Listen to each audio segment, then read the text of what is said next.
A very good afternoon, everybody. Today is the fourth day of our last season of presentations. Semester 4 students are making presentations on comparative literature in this session, and in the another session we will have presentations on translation studies.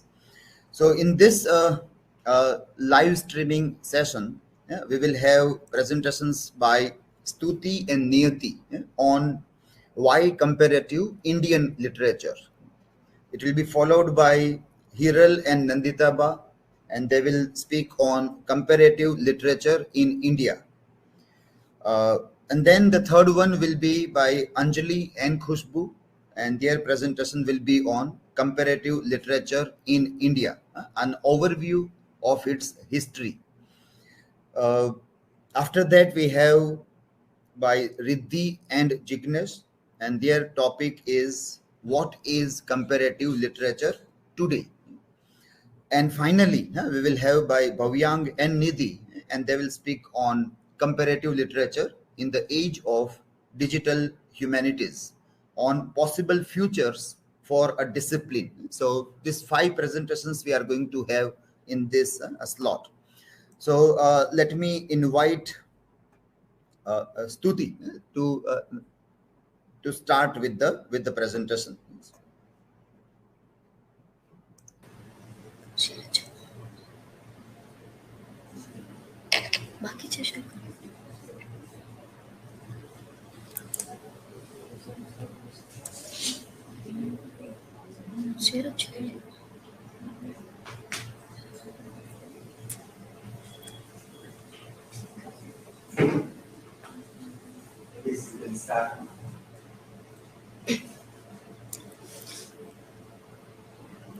Hello, good morning everyone. Today I'm going to presentations on contemporary literatures and translation study. Our topic is why comparatives Indian literature by Sisi Kumar Das, presented by me and Niyati Vyas. Table of contents about the author. Second is the comparative Indian literature. Third is comparative Indian literatures by Amyadev and citation. About the author, Sisir Kumar Das, 1936 to 2003, was a poet, playwright, translators, comparatist, and prolific scholars of Indian literature. He is considered by many as the It is going live, and I will have to make comment with your names when live streaming is going on.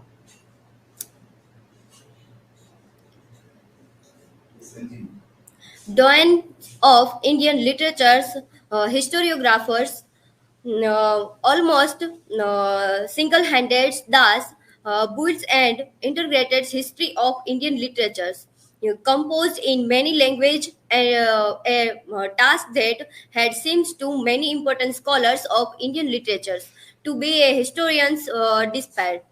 His three volumes, among proposed and volume, A History of Indian Literature's Western's Impact, Indian Response, 1800s to 1910, Struggles for Freedoms, Trim's M's Tragedy, 1911 to 1956, from Courtly of Populars 500s and 1399, is credited of having devised methods of absurd methods necessary for situating deserves Indian literature's culture in history.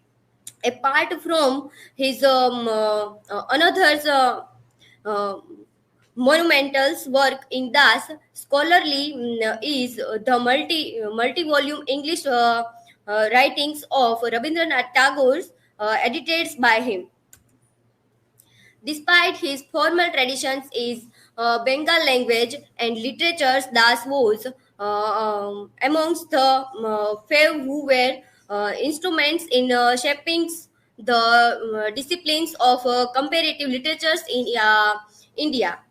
Das once remarked have been trying to say his that compartmentalized literary education should be immediately done away with for a long time. Whether study of literatures of readings of literatures, call it whatever would remains incomplete if not approached comparative. It is like that old saying, what does he know of English who only English know. uh, the literatures department have iridates walls between literatures. New thoughts would start belonging only where this wall are started down. um, Comparative literature is the comparisons of literary work from more than one linguistic traditions, and therefore in order to make such a comparisons, a researcher must take a, transactions and transcultural approach of analysis. Now I would like to call Niyati.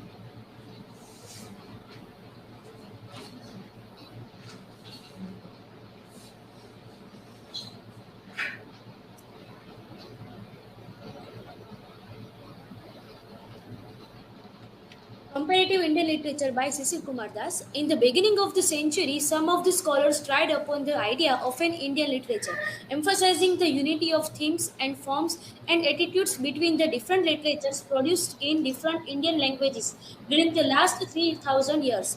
It discovers the essential threads of unity in two ways: um, multilingual and multireligious culture. Coming back to the nature of comparative literature as thought in India, the epigraph by Sisir Kumar Das states the pressing concern of relationships that exist between Indian literatures. It is also the comparatist need to move away from narrow geographical confines and move towards how literatures across the subcontinent are to be understood in their totality. For a country like India, which has a history of literary traditions between script and orature, new methods of teaching and reading were to be envisioned. While dealing with the formal elements that go into the making of any text in India, which shares a similarity with African situations in terms of oral, written, and indigenous sources. Identification of these methods as contours which aid in the reading of literature would apply. When speaking of literatures in the plural, the succeeding questions point towards the direction in which these literatures tend to inhabit a geopolitical location, otherwise termed a country, which is demarcated by boundaries, social, religious, and linguistic.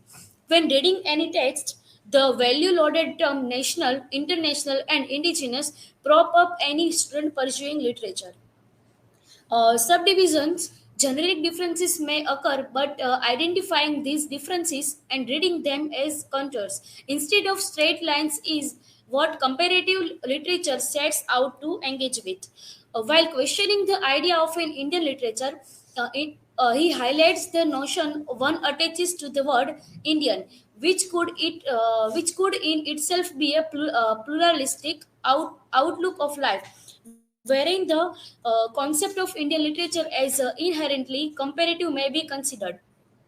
According to Das, the necessity of evolving a framework when two distinct languages or cultures encountered was inevitable.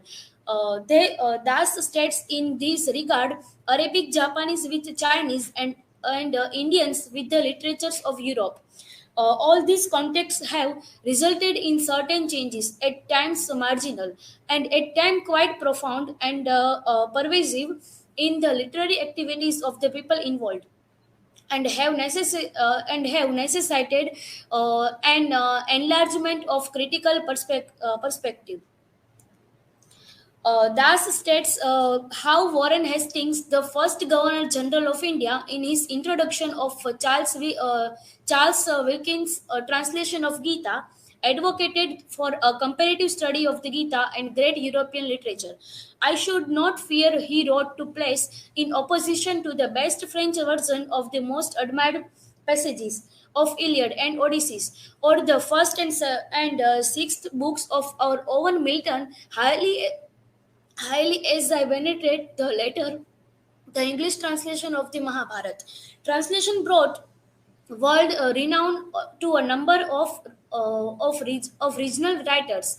In the task of the translator, Walter Benjamin argues that translation does not conceal the original but allows it to shine through. For translation effectively ensures the survival of the text. Here, Das asserted how Indian scholars in the ancient period did not endeavor to explore such connections between the two languages. Das has a clear insight into this phenomenon that may be not owing to myopic or tendencies and the lack of a framework to place literatures from two linguistic roots. Thus forgets to mention that were not appropriate frameworks to study identity politics that went beyond the frontiers of language in a country strongly informed by caste hierarchies and subjugation of women and the suppression of the LGBT. And even when literature shifted from nation basis to identity basis, it happened outside the discipline of comparative literature. And here I will like to call Stuti for engaging comparative literature in India by Amyadev. Comparative literatures in Indian by Amyadev. In his article, Comparative Literatures in Indian, Amyadev based his discussions on the fact that India has many language and literatures, thus representing. Are you talking about second paper? No, sir. Which topic is it? You have to speak on Sisir Kumar Das, why comparative Indian literature? Yes, sir. Yes. Then you are talking about Amir Dev. You are referring to that or Yes, sir. in the same article? Yes. Okay. Yes, continue. India has many language and literature, thus representing an priori situations and conditions of deserting. He therefore argued that the speak of an Indian literatures in the singulars problematics. Nonetheless, Sisir Kumar Das also observed that to speak of Indian literatures in the plural is equally problematic. Such a characterizations, he argue, either overlook of obscure manufacture interlocutions and no, his articles compare the unity and the diversity. Thesis is identify the relationship between Indians community and difference as the prime site of comparative literatures in India. They also examined the research for common dominations and possible patterns of togetherness, and they underlines the locations and located Indian receptions as an aspect of interliterariness.